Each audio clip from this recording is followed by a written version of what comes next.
નમસ્કાર, શુભ પ્રભાત। હું છું પુષ્પરાજસિંહ જાડેજા, પ્રમુખ મોરબી શહેર કોંગ્રેસ। આજે મોરબી શહેરના વાવડી વિસ્તારનો જે વાવડી રોડ જે છે ત્યાં સુમતીનાથની બાજુમાં એક વાવડી પંચાયતની એક જગ્યા છે। એ જગ્યાની અંદર રોજી રોટી કમાવા માટે નાની નાની લારીઓ રાખીને શાકભાજી વેચતા લોકો પાસેથી મોરબી મહાનગરપાલિકાનું તંત્ર 1500 રૂપિયા વહીવટી ચાર્જ અને 270 રૂપિયા જીએસટી આવા પાવતી આપીને દર મહિને 1770 રૂપિયા જેટલો તગડો ચાર્જ આ મામૂલી લોકો પાસેથી વસૂલવાનું કામ કરે છે, જેનો હું શહેર કોંગ્રેસના પ્રમુખ તરીકે સખ્ત વિરોધ કરું છું।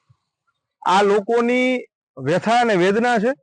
આ લોકોને રોજનું કમાઈને રોજનું ખાવાની જે લોકોની આ નાના મોટા ધંધા કરીને કમાય છે એવા લોકો પાસેથી આવડો મોટો ચાર્જ ઉઘરાવવો એ કેટલા અંશે વ્યાજબી?